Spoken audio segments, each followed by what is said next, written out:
Pria itu mengikatkan tali di pinggang putrinya untuk mengajarinya berenang. Gadis itu sangat bersemangat.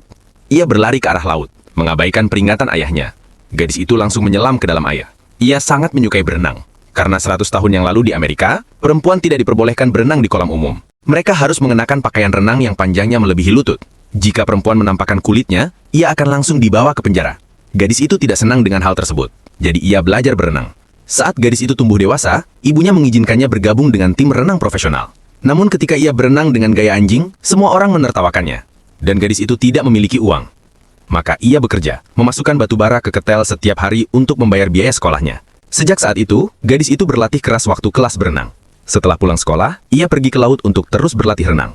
Tak lama kemudian, kemampuan berenangnya meningkat sangat pesat. Kemudian gadis itu mengikuti kompetisi renang. Dengan teknik renangnya yang terampil, ia akhirnya memenangkan juara pertama. Setelah itu, gadis itu memenangkan banyak kejuaraan. Ia mendapat kesempatan untuk berpartisipasi dalam Olimpiade.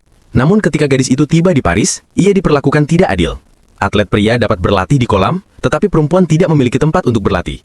Karena tidak bisa latihan, gadis itu hanya memenangkan juara ketiga. Ia sangat kecewa. Dan ketika gadis itu kembali ke New York, tidak ada orang yang menyambut para atlet perempuan. Semua orang bersorak untuk atlet pria.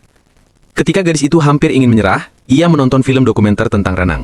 Gadis itu membuat keputusan berani. Ia pergi lagi ke Prancis. Gadis itu melapisi seluruh tubuhnya dengan lemak hewan. Ia berencana untuk melakukan tantangan, yaitu menyeberangi Selat Inggris. Gadis itu baru berenang sejauh 2 mil ketika menghadapi tantangan pertama. Sekelompok ubur-ubur merah menghalangi jalannya. Gadis itu harus mempercepat laju dan menembusnya. Menghadapi ubur-ubur yang menyengat itu, gadis itu akhirnya berhasil keluar. Tubuhnya dipenuhi memar. Ia pun harus berhenti dan beristirahat di air. Kemudian gadis itu mengenakan kacamata renang dan melanjutkan perjalanan.